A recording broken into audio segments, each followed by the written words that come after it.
every time I say that, everybody recognizes, our nom de plume there, master of deplorables. That means they're frightened of us. When we get together, when we put our heads and hearts and hands together, we start making a difference. And that's what this election is about. Everywhere we go, all over the state. Hey, this is a big state? Holy cow. If you have to drive from Walla Walla to Whatcom County, Clark County, Vancouver, up to Spokane, and everywhere in between, you start realizing we've got a state to save. We really do. I don't like to talk politics so much, politics being the pursuit and exercise of power. I like to talk people. Because ultimately, this is about people. And how in our state, one party has been ruling over the people for 40 years, dictating, mandating, and otherwise abusing us. And in the last go with COVID, there were a lot of people who suddenly got awoke. They woke up to the fact that, wait a minute, I think they're lying to us. That's right. And Homer Simpson's dope, moment. Notwithstanding, they are lying to us repeatedly. If there's one thing that I have become aware of in this realm of, it's not political theory, it's political application, is the dishonesty of politics. If you can't prevail with your policy and your ideas, you prevail with attacking the other person, lying about the other person. Dave Reichert has been the victim of a smear campaign that we haven't seen in a long time, if ever. Lies on lies on lies. And if you remember Nancy Pelosi's dictum, you tell a lie, you spin a tale, and then you sell it, you market it, and then you guys report it, and then we report your reporting, and then it's a fact. Deception. So I'm not going to deceive you tonight. I'm going to shoot straight. I was born and raised in Washington State, so Washington Staters shoot straight, as was my wife, Jan. 2 months ago, we celebrated our 51st wedding anniversary. Yay. And just 8 days ago, we celebrated the arrival of our 13th grandchild. So that's why Jan isn't with me tonight. She's back in Illinois with him, going nanny, nanny, nanny, and she's back there, and I'm here. We're both hitting the road, her heart and my heart are, of course, there. He's a cute little cuss, and we have 4 children, and their 4 spouses have given us those 13 grandchildren, and that is why I am here. That is my chief reason. Our children, and our children's children. And somebody last night said, don't you forget our great-grandparents. I've got 6, and they're, so yeah, the great-grandparents too, and on up. Our legacy. That's what we need to be fighting for. People, not stuff. You can take everything I have, but leave your hands off my children. When the state of Washington declares that they have primary responsibility for the raising of children, we're at war. We really are. It's time to say, well, here, I'll make it a graphic presentation. What is this, folks? A pencil. Straw, right? No, it's the last straw. We've had too many last straws to go around here. And Jim particularly, when will this end? I'm sure it's a refrain that he says too often. When will they realize that they've gone too far? Death by 1,000 cuts is what's happening, and we remain silent. Folks, it does not start with the gallows or the gas chambers or the gulags. It starts with one party controlling the message, one party controlling the media, that media telling you what to think, dominating everything, taking over the schools, mandating what your children learn and are told, messaging, and now, for God's sake, mutilating them. And you don't have rights. All that it takes for this to occur is enough people to remain silent, do nothing, and not vote. 4 years ago in an election, we monitor these things. We have data analytics on all these elections. Believe me, the party covers this. Everybody does who's involved in this. 100,000 Christians in the state of Washington did not vote. Isn't that so? That's appalling. That's awesome. Don't tell me about, if you're into that, about being salt and light, and yet you don't make an impact in the culture. I was telling one of our friends back here who asked me, I said, wait a minute, give me some figures. I said, okay, Snohomish County, third largest county in the state. 12,000 members of the NRA did not vote. Holy crap. You care about the Second Amendment? You didn't vote? Shut up. Nah. Really? I mean, if you care about your kids, you're gonna vote. I mean, one vote. We just had the Commissioner of Public Lands race decided by, what was it, 51 votes around the state, or Ended up whatever, being right? 49 after the 49. So how many legislative districts do we have? 49. How does that work? Do you realize in Spokane County, Jim was talking about mail-in ballots? In Spokane County, they found numerous, I'm talking in the thousands, I think, of ballots still in the bin after the primary election day. Do you think it doesn't matter if your vote is counted? Oh, why vote? They're not gonna count it. Vote. Get your ballot in, walk it in, crawl in, whatever. And then get your kids to vote too, please. Vote red though. Don't vote for them, but I'll give you a little background about, how many of you have heard me talk before? Oh, we're done. You tell them about me, okay, Very impressive, I'll say that much. you haven't talked to my wife, have you? I went to the University of Puget Sound. Coming from humble means, that was a step up, believe me. The only reason I did that is because I got an ROTC scholarship and the government helped pay for my schooling. Otherwise, there's no way for my family. I couldn't even afford the admission there.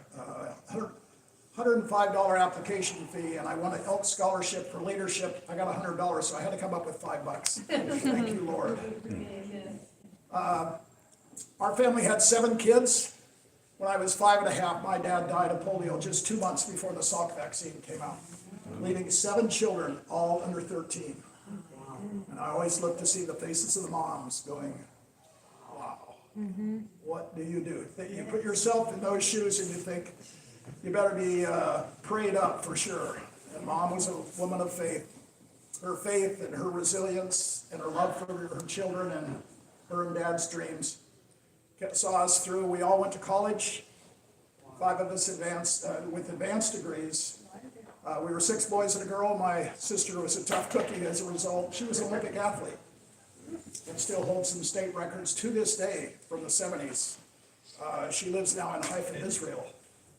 Yeah, missiles flying right overhead, 25 miles from Lebanon. Wow. So pray for her because she's hanging in there. But this world is at war, this state is at war, this nation is at war. We are a divided people. While I was in college, I was an intern to a senator. My major was political science, and that senator became a mentor because you can understand I would gravitate toward men who would speak into my life, and he did. What an amazing man. He wasn't a politician so much, he wasn't a partisan, he was a man who served people, served the people. He always drove that into me. We listen to what the people in our district want, and that's our job. He didn't need to be there. He was a very successful attorney. Yet his integrity spoke volumes to me, and to this day, if I could aspire to be half the man he was, I would attain great status because this man was an incredible example. He was friends with Slade Gordon and Dan Evans, who held the reins at that time. But yeah, it was a while ago. And I just learned a lot from him. After college, I went into the U.S. Air Force, became a pilot, and then ended up flying in Vietnam and around the world. Served for 7.5 years on active duty, and then joined the reserves, flying at JBLM, which was McChord Air Force Base only at that time.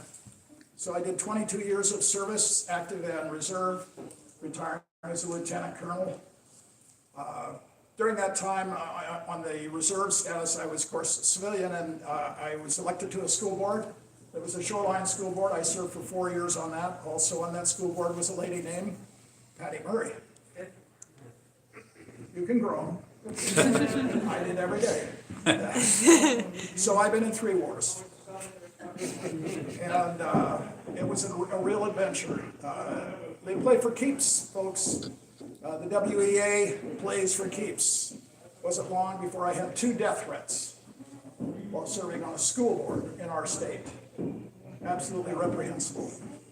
Power corrupts. Lord Acton's dictum. Power corrupts, absolute power corrupts absolutely. Patty knew that the only way she could get anywhere, because she had failed in one attempt for the school board, and they notified her that the only way she would get anywhere if she went along with the school, with the teachers union. So she did, she fell into line, and from that point on, a lady named Nancy Helen Fisher, who dictated the state, actually, under Booth Gardner, Nancy Helen Fisher took hold of Patty, and the rest is history. She became a state senator 2 years later. She was a U.S. senator in the year of the mom, and away she went with her tennis shoes. By the way, that was a fabricated story. I served with her. That was a total fabrication. It only came to light when she was running for the U.S. Senate. We had never heard it before, and you would think a story of that magnitude would have surfaced, but pretty much fabricated story. But politics, again, is about fiction. It's about the creation of the story. Instead of going to law school, because while I was on active duty, I also got a master's in public administration, urban, state, and federal governance, preparing myself to go to law school, but I applied to one airline, Northwest Airlines. I became a pilot with them. The rest was history. I served for 31 years, retiring as a senior captain, instructor, and examiner in the 747. During my career, more than 1.5 million people put their lives in my hands. And the rest of us up front, actually the whole crew. You know, when you're in that position of responsibility, you realize that lives depend on the decisions you make, on your professionalism, on your ability to build a team. Sounds like Olympia, doesn't it? No. It does. People's lives depend on what goes down in Olympia, and they don't take it serious because it's about politics and power instead of people. They forget their responsibility to the people. That's who we are. That's why you're here tonight, not to hear politicians babble on and all that, but to see what you can do, how you can affect change. And believe me, you can. Me can't alone. We can. It's not up to me, it's up to we. If you keep that in mind through November 6th, remember to tell your Democrat friends, election day is November 12th. And mail in your ballot. Yeah, mail in your ballots via Canada. We can text it. I just want to enjoin you. Don't become discouraged in doing good. Because our mission is pure. Save our kids. They're after our kids. If you look at the history of the Third Reich, you have a template for what's going on today. Including silencing the church. What he did with the Lutheran Church, read about it. Incredible. Bonhoeffer, great book. What Hitler did with the schools, same thing. What he did with disarming the public and disarming the cops after that, and then creating his own police force, which was a forerunner of the Gestapo. True. History repeating itself. The only thing necessary for the force of evil to triumph is for good people to do nothing. We have to do something. Each of us doing our part. Every time I speak, I hearken back to our founders, who pledged their lives, their fortunes, and their sacred honor. Everything, folks. They put it all on the line, willing to say, and they did. Look at the 56 signers, and you will see that 9 of them were hung. And most of them died penniless, or died, period. Sacrificing their lives, their fortunes, their sacred honor for this cause. That cause was we, not me and my possessions, we. So at the top of that document, they said, we, the people of the United States, in order to form a more perfect union, establish justice, ensure domestic tranquility, provide for the common defense, promote the general welfare, and secure the blessings of liberty to ourselves and our posterity. To ordain and establish this Constitution for the United States of America. To this day, that's why we gather together, why we vote, why we can vote, while we can.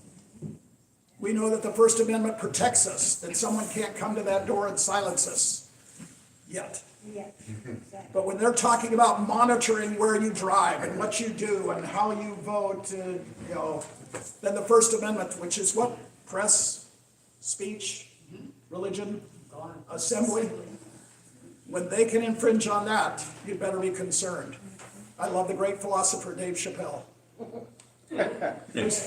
who says, I love the First Amendment, but if that fails, I've got the Second Amendment. That's what it was for tyranny. It was about King George. It wasn't about hunting, folks. Don't kid yourself. It wasn't about muskets and all that. It was about tyranny. And tyranny knew that we would rise up. We would rise up. And they wrote it in blood. Has the Second Amendment ever saved this country? Have that discussion with someone sometime, and I'll give you a little history, and then I'll close. Remember, what a speaker says in conclusion, it means nothing. During World War II, the Japanese imperial heads decided that they were going to invade the U.S. because Pearl Harbor worked so well. But a man named General Yamamoto, who had been educated at Harvard, says, not so, my friends, not so. Don't even think about it. Because in America, as against here, or anywhere else in the world, the people of America are armed, and like blades of grass or wheat. The weapons are so plentiful, we would never have a chance. The Second Amendment has saved America. Don't ever let anyone blow smoke in your face and say that's not true. It is true. And I hope to God that it never happens again or is necessary. Your weapon is your vote. Use that. Use the number 10. 10 days before election, you should have the ballot in your hand. It should be filled out. Pray over it, work on it, take your husbands and check it. Sign your husbands. Husbands, sign your wives as a witness. Put your phone number on it. You have just cured your ballot, by the way. And your signature cannot be challenged if there's a witness on that ballot. And then take it into the ballot store, like he said, or into the auditor's office, and then call 10 people. I just voted. Here's how we voted. Because we need a change. 40 years is long enough. We need a change. Things have to change in Olympia and in this country. Pray for our country. This is how I voted. I hope you understand. I don't care who you send that to. 10 people. And then the next day, 11. You got 10 days. That's 100 people you could cover. Don't tell me your email list doesn't have that many on it. It's like a Christmas card list. And you could be doing that at 1 in the morning watching Blue Bloods or whatever. I don't know. Please. Sacrifice. Pledge your lives, your fortunes, and your sacred honor to this cause. That we are free people and we will remain free. And our children will remain free and we'll be doing this very thing. Saying now that we're the majority party in this state, our folks were fighting this 20 years ago. Imagine, they were fighting this 20 years ago, and here we stand today because they fought hard, and it turned around slowly but surely, that ship of state. And we went from purple to hard red because the state of Washington figured it out that tyranny has many faces. Folks, this matters. Thank you for being here. You matter. 10 days, 20 days, whatever. Start your vote process now and then encourage others to vote. You can't do too much. We're doing everything. I'm Dan Matthews, running for Lieutenant Governor. Thank you.